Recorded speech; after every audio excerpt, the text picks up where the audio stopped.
집값 하락세가 계속되면서 정부가 규제지역을 전국에 5곳만 빼고 모두 해제한 가운데 규제지역으로 남겨진 곳이 바로 서울과 경기 지역에서 과천, 광명, 성남, 하남 지역입니다. 그런데 이러한 규제지역에서 집값이 계속 수억 원씩 하락하고 있습니다. 한국부동산원에 따르면 경기 광명시는요, 지난 10월 아파트 매매가격 지수가 마이너스 2.23% 변동률을 보였습니다. 경기 지역 전체가 마이너스 1.59% 하락했고요. 전국적으로는 마이너스 1.20% 변동률을 보였는데 오히려 경기 지역에서도 가파르게 하락하고 있습니다. 경기 지역 과천 역시 전월보다 마이너스 1.29%가 떨어지면서 올해 1월 이후 10개월 연속 하락했습니다. 이로 인해 지난달 과천 지역 아파트 값은 기준점인 지난해 6월 당시보다도 더 낮아졌습니다. 정부 발표 이후 규제지역으로 남겨진 서울과 경기 4곳에서는 다양한 반응이 나왔습니다. 한쪽은 규제 완화가 오히려 집값 하락의 신호라며 안도의 한숨을 내쉬는 한편, 한쪽에서는 우리도 집값이 계속 떨어지고 있는데 왜 규제지역에서 풀어주지 않느냐며 불만이 터져 나오기도 했습니다. 실제로 이들을 제외한 전국에서 규제가 해제된 이후 약 한 달간 해당 지역에서는 수억 원씩 떨어지는 아파트 실거래가가 속출했습니다. 경기 과천 원문동 레미안슈로 전용면적 59.973제곱미터는 이달 3일 9억 8천만 원에 거래가 되면서 10억 원 아래로 집값이 하락했습니다. 지난해 6월 17일에 기록한 14억 7천만 원에 비하면 무려 4억 9천만 원이나 떨어졌습니다. 과천 불인동에 있는 대장주 아파트 중 한 곳이지요. 센트럴파크 프루지오 서밋 전용면적 84.99제곱미터는 지난달 16일 14억 5천만 원에 거래가 되는데요.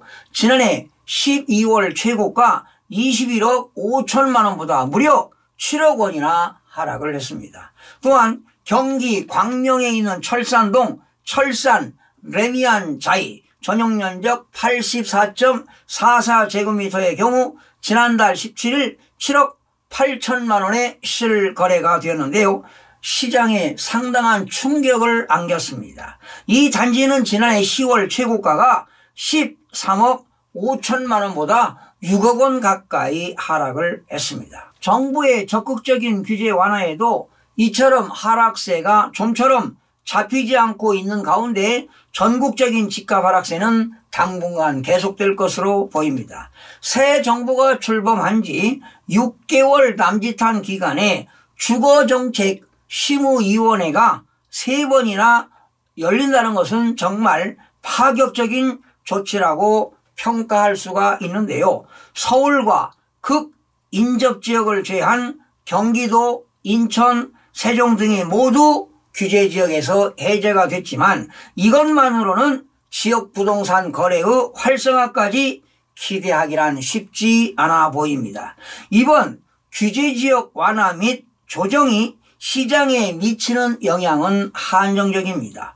주 서울뿐만 아니라 수도권의 일부 지역의 규제지역에서 해제된다 하더라도 고금리와 인플레이션, 경기 침체 등의 여파로 매매거래 성사가 어려운 상황으로 주택가격 하락세는 지속될 것으로 보입니다. 모순위 청약도 미분양 공포가 확산되고 있는 내용을 살펴보겠습니다.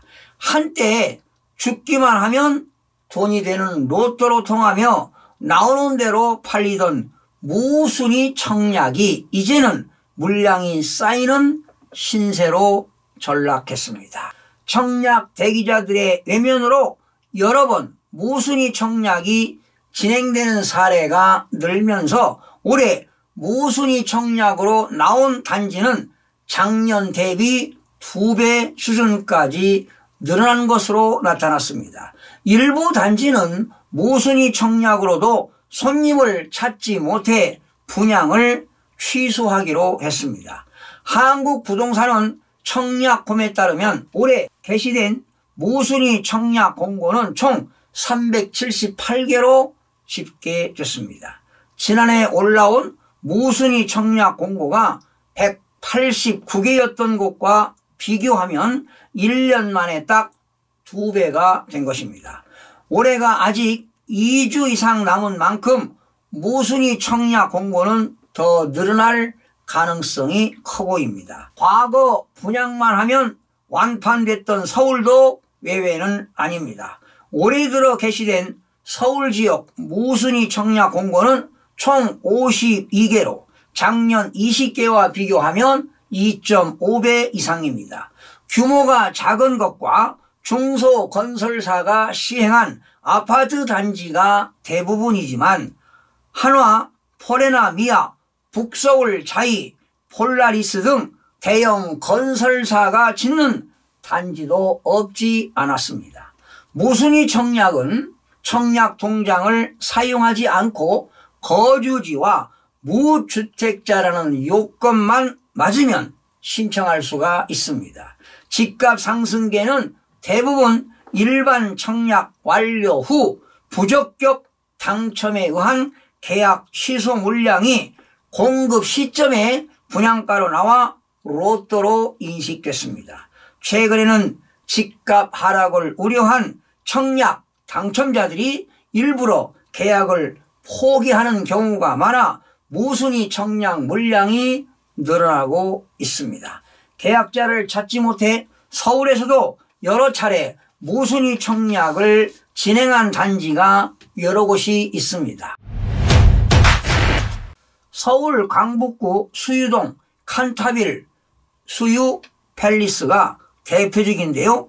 이 단지는 지난 2월 일반 분양 당시 평균 경쟁률이 6.43대 1로 1순위 청약을 마감했지만 많은 당첨자들이 계약을 하지 않으면서 올해만 무려 5번 모순위 청약을 진행했습니다. 현재는 할인된 가격에 선착순 분양을 진행 중에 있습니다. 지난 4월에 분양한 서울 노원구 한화 포레나 미아는 평균 청약 경쟁률이 10.68대 1로 예비 당선자 기준을 채웠음에도 지난달까지 5차례 모순위 청약을 진행한 바 있습니다. 지난 10월이죠. 10월에 분양한 전라남도 광양시 더샵 광양 라크포엠은 최근 계약자들에게 입주자 모집 취소 및 분양 연기 검토 중이라는 내용의 문자를 발송했습니다. 청약 당시에는 898가구 모집에 530여 명이 지원해 미분양 물량이 상당수 발생했는데 다수의 당첨자가 계약을 하지 않는 일까지 벌어지며 아예 분양을 취소한 것입니다.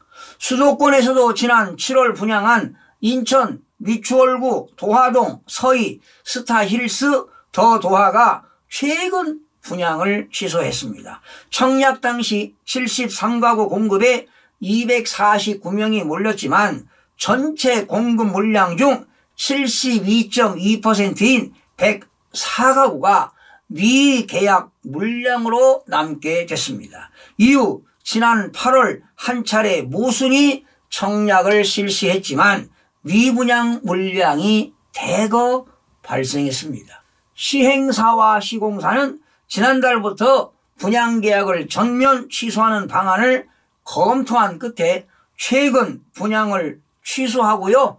견본주택을 폐관했습니다. 집값이 오를 때는 모순위 청약은 분양가가 시세 대비 수억 원이 낮아 인기가 있었지만 최근에는 집값이 하락하면서 시세가 분양가보다 낮아지고 있는 지역들이 발생하고 있습니다. 분양시장에 이렇게 한파가 불고 있어 모순이 청약 물량이 당분간 늘어날 텐데요. 조합과 시행사들의 금융 부담도 증가해 시장 전반에 부정적인 영향을 미칠 수 있을 것으로 보입니다. 일반적으로요, 주택 청약 경쟁률이 10대 1 정도 나오면은요, 미분양이 30%가량 발생한다고 보는데요. 서울 성북구 장위 자이 레디언트뿐만 아니라 둔촌주공 여러분 아시죠? 둔촌주공 재건축인 올림픽파크 포레온 역시 청약 경쟁률이 부진했던 만큼 서울 역시 미분양 공포를 피하기 어려울 전망인데요. 예상보다 낮은 청약률과 당첨 가점으로 당첨자들의 계약 여부에 이목이 쏠리고 있습니다. 내달 3일부터 17일 진행하는 당첨자 계약 때 계약률이 저조하면 이른바 줍줍으로 불리는 모순이 청약이 진행될 수도 있습니다. 이달 초 전남 한평균에 공급되는 한평 엘리체 시그니처는 이틀간 진행된 특별 공급과 1순위에서 단 한 건도 접수하지 않는 등 미분양 공포가 계속해서 확산되고 있습니다. 입주 예정이거나 입주를 시작한 단지들도 비상 상황입니다.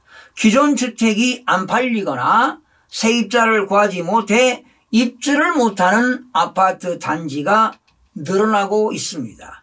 잔금을 받아서 공사비를 회수해야 하는 건설사 입장에서는 미분양 물량 증가와 함께 지금 이중고에 시달리고 있는 셈입니다. 미입주 물량 증가로 건설업계뿐만 아니라 금융권 부담이 커질 것이라는 분석이 나오는 가운데 미국발 금리 인상 탓에 국내 규제 완화가 별다른 효과를 보지 못하면 물론 미분양 공포가 확산될 것으로 보입니다. 여러분, 오늘의 잠언입니다.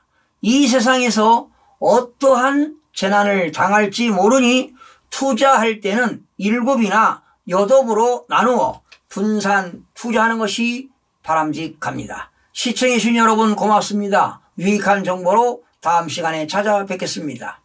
마음이 드셨다면 구독, 좋아요 꼭 부탁드리겠습니다. 고맙습니다.